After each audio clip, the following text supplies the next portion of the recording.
Welcome back.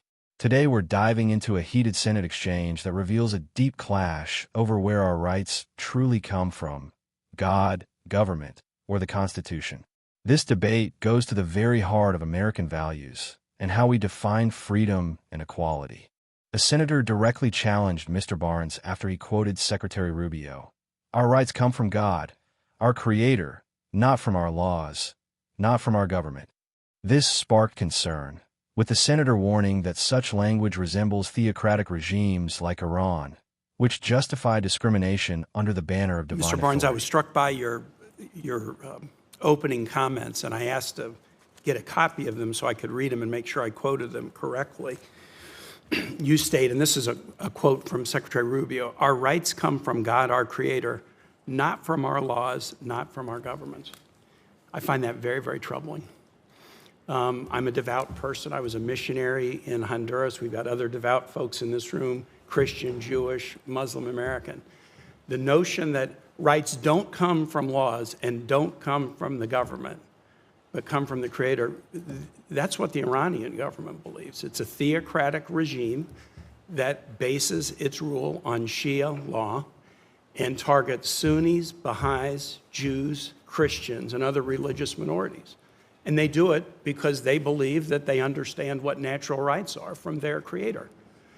So the statement that our rights do not come from our laws or our governments is extremely troubling. I think the motto over the Supreme Court is equal justice under law. The oath that you and I take, pledge to support and defend the Constitution of the United States, not arbitrarily defined natural rights. I'm a strong believer in natural rights, but I have a feeling if we were to have a debate about natural rights in the room and put people around the table with different religious traditions, there would be some significant differences in the definitions of those natural rights. You go on to say, "I believe our country and our government is the best in the world, and our strength comes from our enduring values." I believe that.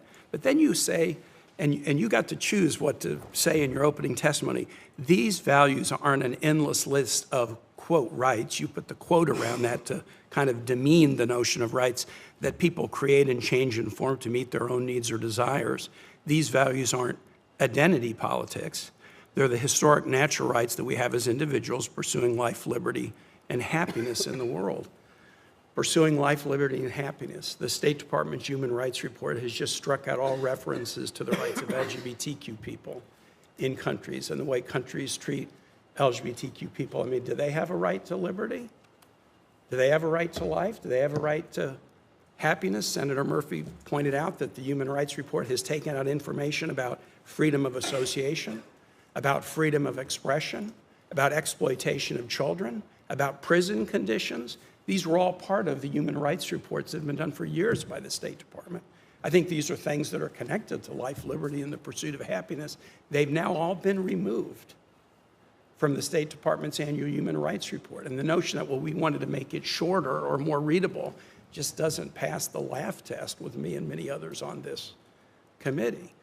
I'm not really going to ask you about your testimony because I believe you offered that in a very sincere way, and I don't want to try to change your opinion on something you sincerely believe. But the notion that our rights do not come from our laws or our government should make people very, very nervous.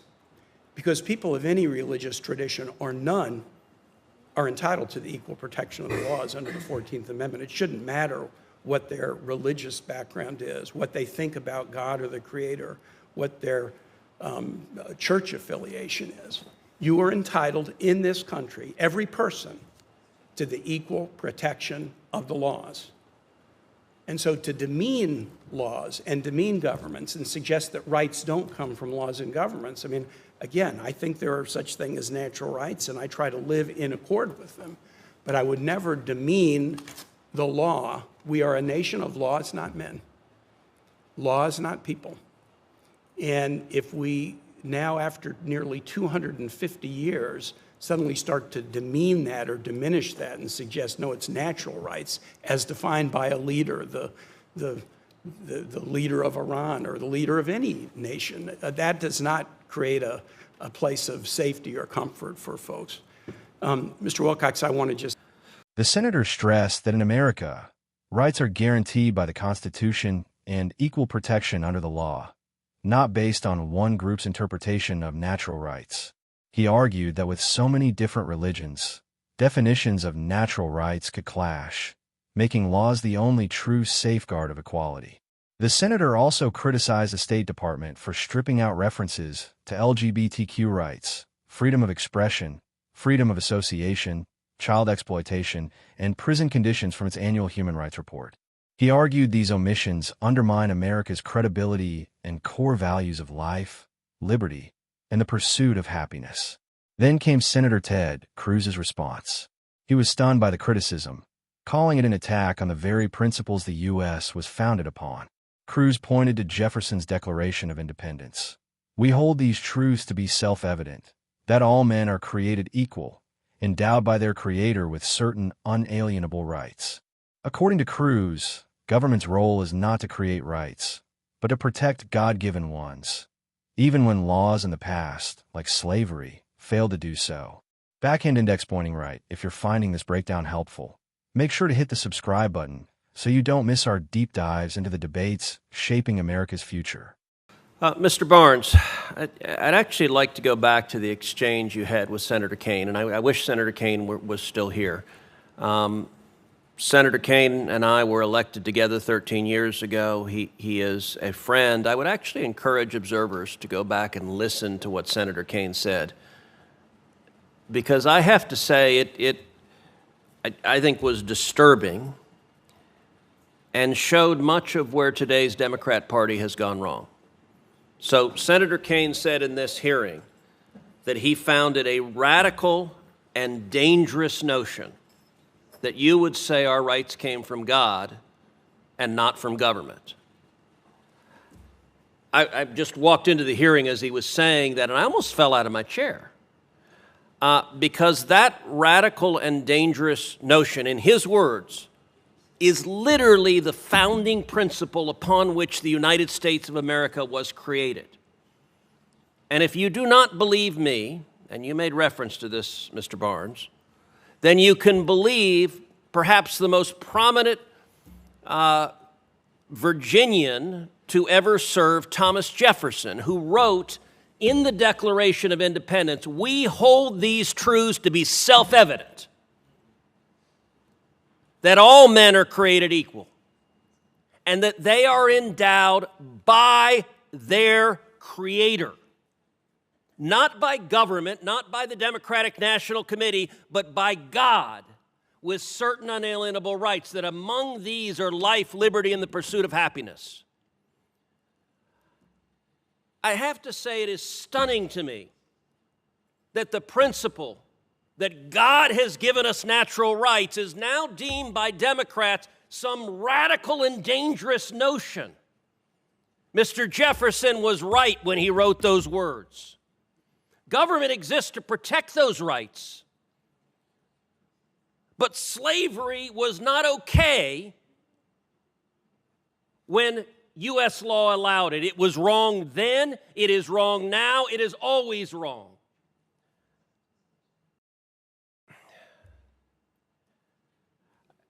I guess I would just ask you, your role is going to be very much a role designed to defend human rights across the globe. Do you agree with what I just said? And what do you think about the concept that the founding principles of America are radical and dangerous? What do you think about that particular notion? Yes, Senator, I appreciate the question. And I'll just say, I think one of the ideas behind, we have a new office in DRL, Office of Natural Rights, post the reorganization. I think one of the ideas behind that is you actually have the most consensus behind these natural rights than the kind of, maybe hot button issues of the day. And so we should champion those. As Senator Kaine mentioned, all are created equal. We agree with that. That's in the Declaration of Independence, as is endowed by their Creator with certain unalienable rights. Thank you. Finally, Mr. Barnes explained the creation of the State Department's new Office of Natural Rights. He argued this office is meant to focus on universal values with broad consensus, equality, and unalienable rights, as a foundation for human rights work across the globe. This exchange highlights one of the most fundamental debates in American life. Are rights defined by laws we create, or are they higher truths that governments are meant to protect? On one side, there's fear of slipping toward theocracy. On the other, a belief that abandoning natural rights undermines the very foundation of a nation.